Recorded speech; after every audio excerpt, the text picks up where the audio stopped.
Nice. Uhayyikum tahiyatan islamiyatan tahiyatan ahlul jannah sadati sadati. Bismillahirrahmanirrahim. Assalamualaikum warahmatullahi wabarakatuh. Alhamdulillahilladzi hadana wa lihadza wa ma kunna linahtadiya laula an hadanallah. Asyhadu an la ilaha illallah wa anna Muhammadan abduhu wa rasuluh. Amma ba'du. Al kalimatul ula, hayya bina nashkurullah azza wa jalla alladzi qad a'tana ni'aman katsiratan walan nastati an nahtasiba fi hadhihi ni'mah. Suma al kalimatu sani, aqulu lakum syukron kasiron ila jami'il al muhadir alladzi qad a'tana fursatan li fahmin darsi, yakni ad-darsu al-lughatul arabiyyah fi fasli sadis minal madrasatil ibtidaiyah bil imtihani al-muraja'ah au ismu UTS. Suma arifu nafsi ismi Fahru Kanistu wajitu min Purwakarta Wanayasa wa kuntu jalisan fil mustawa al-khamis minal jamiati STI Dr. Kiai Haji Ezmutakin Purwakarta. Wa ba'dahu saubayyinu hadhil al-maddah bil imtihani al-muraja'ah au UTS, yakni ad-darsu al-lughatul arabiyyah fi fasli sadis minal madrasatil ibtidaiyah. A few minutes later. Afwan ayuhal musyahidun antiku Logo al-Indonesia. Nah, sebelum saya menjelaskan pembelajaran bahasa Arab di tingkat SD kelas 6, saya akan menyajikan dulu pendahuluan. Yang pertama, di era digital saat ini kita bisa mendapatkan informasi-informasi sesuai kebutuhan kita dalam kehidupan sehari-hari. Mulai dari informasi pendidikan sampai informasi terkait pembelajaran bahasa Arab, mulai dari tingkat bawah hingga tingkat atas. Nah, adapun ketika kita membicarakan pembelajaran atau proses pembelajaran bahasa Arab di era klasik dan di era modern itu sangatlah berbeda jauh. Yang pertama, ketika kita melihat di era klasik itu mereka mentransferkan ilmunya melalui buku, media cetak seperti koran, majalah, dan media cetak lainnya. Kemudian bertatap muka kepada guru secara langsung. Nah, karena pada saat ini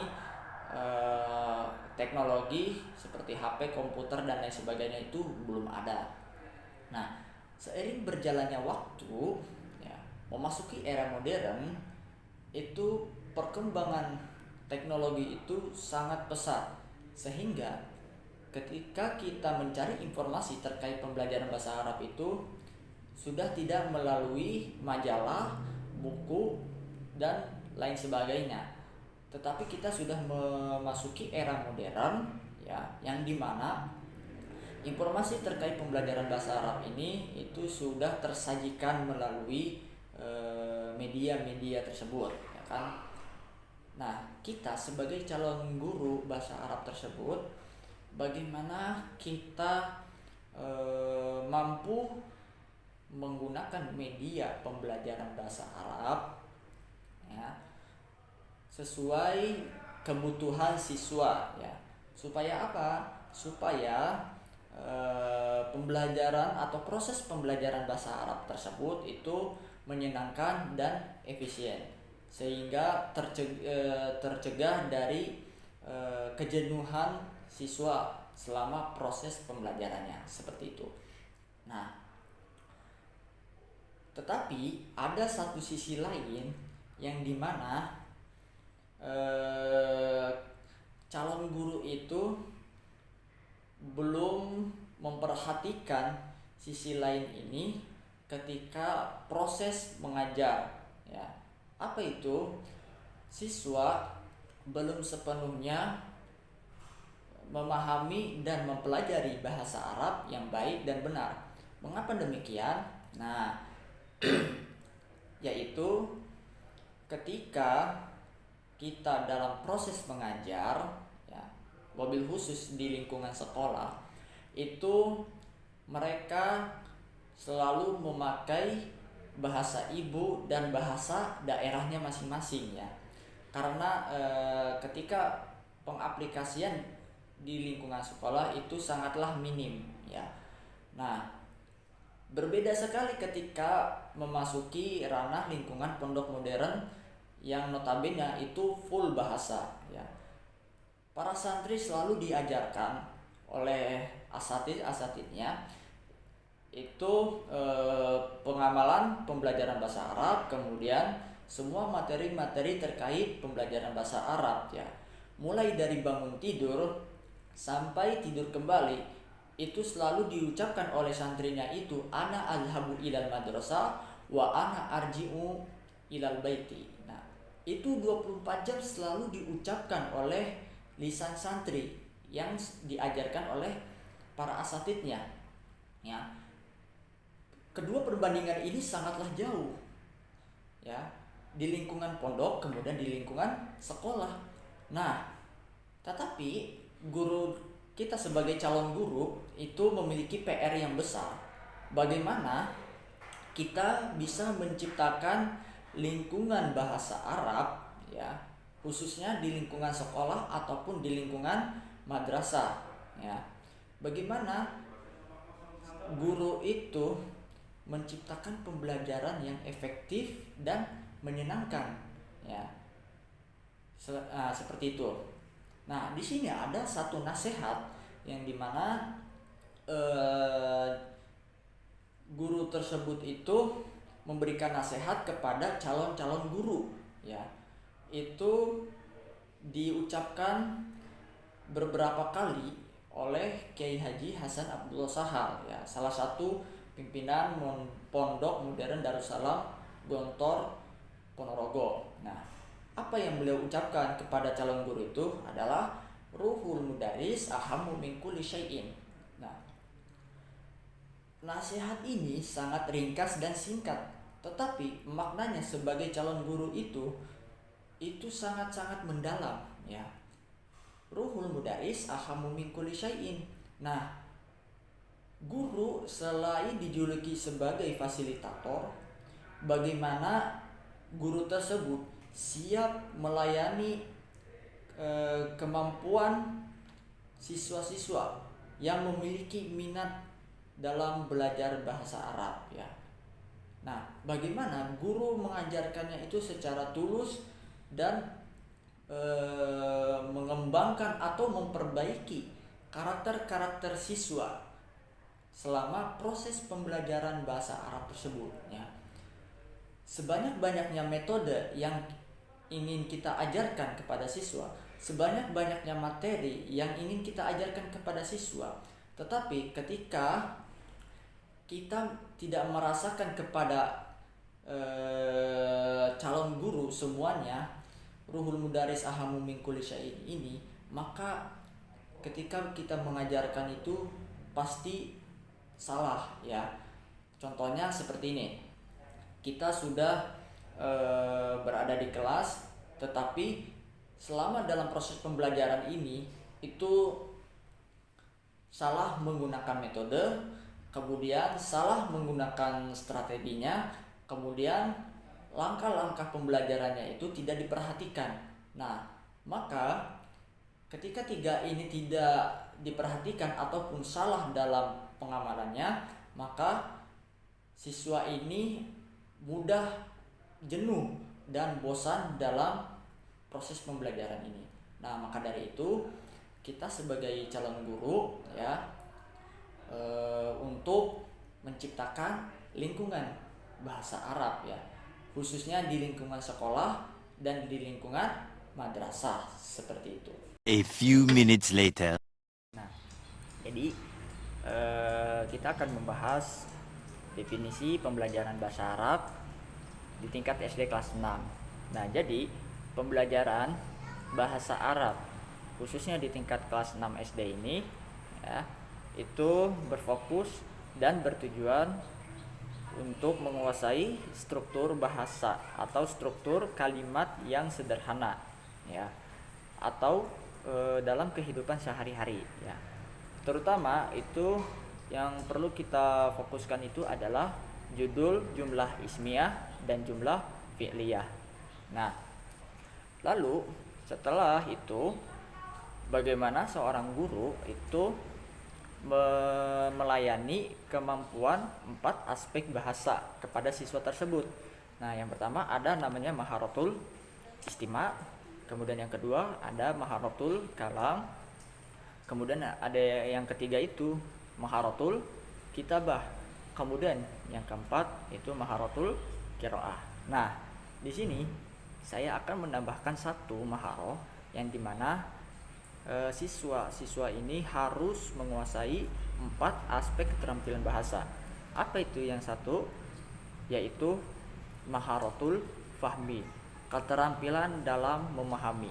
Nah, jadi saya akan menjelaskan dulu satu persatu 4 aspek keterampilan bahasa ditambah satu. Nah, yang pertama itu ada namanya maharatul istima'. Jadi maharatul istima' itu bagaimana siswa itu fokus mendengarkan apa yang diucapkan oleh audio ya. Misalkan audio yang disajikan oleh guru itu berjudul Ana azhabu ilal madrasah. Nah, guru itu mensajikan mulai dari awal ya kan sampai akhir video tersebut ya. Kemudian siswa itu mendengarkan, lalu ketika sudah mendengarkan dengan teliti yang baik dan benar, guru tersebut akan menanyakan kembali bahwasanya mufrodat apa yang diingatkan, kemudian struktur kalimat apa yang diingat ya, yang diingat atau yang didengar oleh audio tersebut ya. Tetapi sebelum kedua ini, alangkah baiknya kita menanyakan terlebih dahulu mufrodatnya, jangan langsung ke struktur kalimatnya, tetapi mufrodatnya terlebih dahulu. Nah, ketika guru tersebut menanyakan apa saja mufrodat yang ada di audio ini ya, yang kalian ingat. Nah, seperti itu. Guru menanyakan seperti itu. Nah, kemudian siswa menjawab, misalkan adhabu. Kemudian yang kedua misalkan ilal madrasah dan mufrodat lainnya. Nah, ketika sudah ditanyakan kepada siswa, lalu si guru tersebut akan mensajikan struktur kalimat bahasa pelan-pelan ya, sedikit demi sedikit ya, gunanya untuk menguasai keterampilan mendengar seperti itu, dan begitu juga memperkenalkan struktur kalimat sedikit demi sedikit seperti itu. Kemudian yang kalam begitu juga sama dengan maharoh al kalam. Nah, maharoh kalam apa yang dia dengarkan lalu diucapkan kembali dari audio tersebut. Misalkan guru ini bertanya kepada siswa, apa judul yang ada di audio tadi misalkan. Kemudian ada salah satu dari siswa itu menjawab, saya Bu. Kemudian dijawab, ana azhabu ilal madrasah. Nah, seperti itu. Itu maharoh al-kalamnya. Itu bagian dari struktur kalimatnya seperti itu. Kemudian yang qiraah ya kan. Yang qiraah itu bagaimana siswa itu membaca yang baik dan benar sesuai dengan makhraj hurufnya, kemudian sifat hurufnya, kemudian huruf hijaiyahnya yang baik dan benar. Itu. Nah, kemudian yang terakhir itu ada namanya qiraah. Kitabah. Nah, kitabah ini bagaimana seorang siswa itu menuliskan kembali apa yang dengar di buku tulis ya kan. Kemudian bagaimana ia mengetahui sambung-sambungan huruf, kemudian struktur kalimatnya seperti apa ya kan. Nah, seperti itu dalam maharoh al-kitabahnya. Nah, dari keempat aspek ini, ketika dari salah satu murid itu menguasai empat aspek keterampilan bahasa ini, dia akan mendapatkan satu aspek keterampilan dalam berbahasa Arab, yaitu maharatul fahmi, keterampilan dalam memahami dalam maharot istima. Apa yang dengar dari audio, misalkan maharot istima ini dia mendengarkan bahwasanya audio tersebut menyajikan suatu berita, misalkan beritanya ini tentang misalkan tentang pohon tumbang misalkan. Nah, jadi siswa ini dia sudah memahami apa yang audio sajikan ya, atau audio yang disampaikan seperti itu. Nah, si siswanya ini itu dia mampu memahami apa yang dia dengar dari audio, ya kan? Oh, berarti teksnya ini misalkan tentang berita pohon tumbang atau tentang membaca dan lain sebagainya. Begitu juga dengan kalam, dia bisa memberikan kesimpulan ya terhadap berita yang disajikan oleh audio. Begitu juga dengan qiraah, dia mampu membaca, ya kan? Wabil khusus yang kitab gundul ini itu dia mampu membaca ya yang baik dan benar sesuai dengan kaidah kebahasaan. Nah, begitu juga dengan Alkitabah, dia mampu menulis ya di buku tulis ataupun dimanapun menulisnya, dia sudah memahami struktur bahasa yang benar, kemudian penyusunan kalimatnya seperti apa, kemudian kaidah nahwu sorofnya seperti apa. Nah, di situ maharatul fahminya dia sudah dapat dari 4 aspek keterampilan bahasa ini. A few minutes later. Oke, setelah kita membahas pembelajaran bahasa Arab khusus di tingkat SD kelas 6, ya kan? Ada beberapa metode sebelum memperkenalkan atau mengajarkan bahasa Arab ya. Umpama jika di salah satu sekolah ya, yang dimana sekolahnya ini baru ada pembelajaran bahasa Arab ya, misalkan dalam sehari ataupun 2 hari gitu kan, ataupun baru ada kurikulum pembelajaran bahasa Arabnya. Nah, lalu bagaimana guru tersebut itu melakukan atau memulai pembelajaran bahasa Arab? Nah, yang pertama yang harus dilakukan oleh seorang guru itu ketika memperkenalkan pembelajaran bahasa Arab atau memulai pembelajaran bahasa Arab itu adalah metode komunikatif. Nah, metode komunikatif ini tuh sangat penting ya sebelum memasuki inti pembelajarannya itu. Jangan langsung ketika guru masuk langsung mengajarkan materi ya, tetapi menggunakan metode komunikatif terlebih dahulu. Supaya apa? Supaya menumbuhkan minat, bakat dan motivasi siswa untuk belajar bahasa Arab ya, seperti itu. Nah, ketika guru itu menggunakan metode komunikatif, jadi dia menceritakan pengalamannya terlebih dahulu ataupun ngobrol dari hati ke hati dan lain sebagainya seperti itu. Nah, jadi bagaimana si guru tersebut ini itu menumbuhkan bibit-bibit motivasi, minat dan bakat terhadap pembelajaran bahasa Arab tersebut ya. Entah itu kita melakukan dongeng ataupun pengalaman, biasanya guru tersebut itu memperkenalkan itu melalui pengalamannya ya kan. Seperti itu. Ini umpama jika baru ada pembelajaran bahasa Arab ya, entah itu baru ada sehari ataupun 2 hari. Nah, jadi memperkenalkan terlebih dahulu itu pengalamannya ya, pengalaman bagaimana dulu seorang guru belajar kepada gurunya lagi ya kan, kemudian dia cerita bla bla bla bla dan sebagainya seperti itu kan. Kemudian sehingga tumbuh minat bakat dan motivasi siswa untuk belajar bahasa Arab seperti itu. Nah, ketika di dalam sekolahnya itu sudah ada kurikulum pembelajaran bahasa Arabnya, kan? Nah, jadi apa yang dia harus lakukan terlebih dahulu oleh seorang guru, ya. Nah, setelah melakukan metode komunikatif, itu dia menanyakan kembali judul materi yang kemarin diajarkan. Ya, misalkan materi pertama itu tentang sekolah, ya, baik itu mufrodatnya, kemudian struktur kalimatnya, ya kan, kemudian lain sebagainya. Nah, itu ditanyakan terlebih dahulu, kemudian didiskusikan kembali, ya. Untuk apa? Nah, untuk memperkuat pemahaman siswa-siswa terhadap materi yang kemarin, ya. Jangan langsung ke materi yang baru, ya. Kalau misalkan guru tersebut mensajikan materi yang baru, ya, misalkan materi yang keduanya itu tentang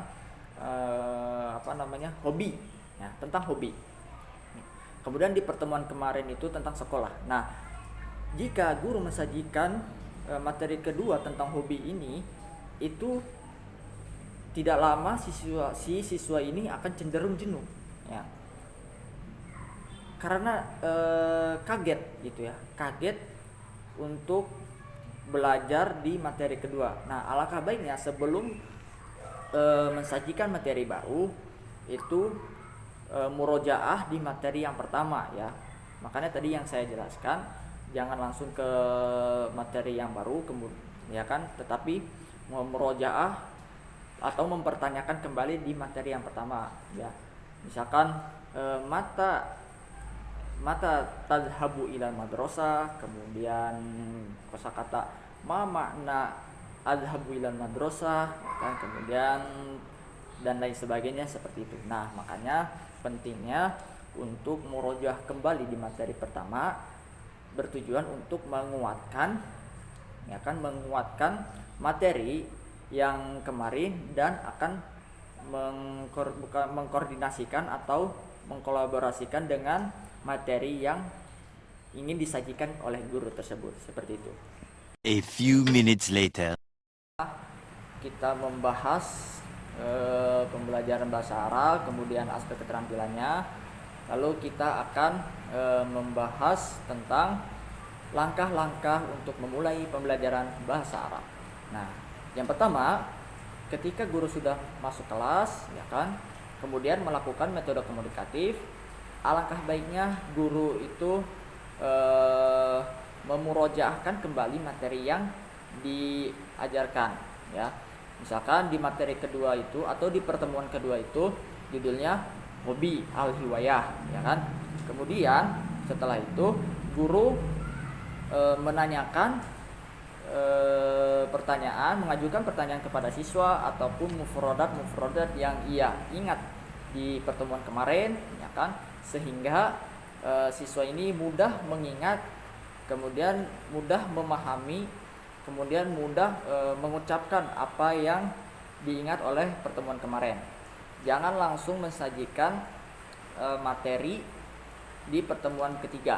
Nah, setelah melakukan murojaah, ya kan, si guru tersebut itu mensajikan maharo istimanya melalui audio, ya. Kemudian diinstruksikan, setelah itu baru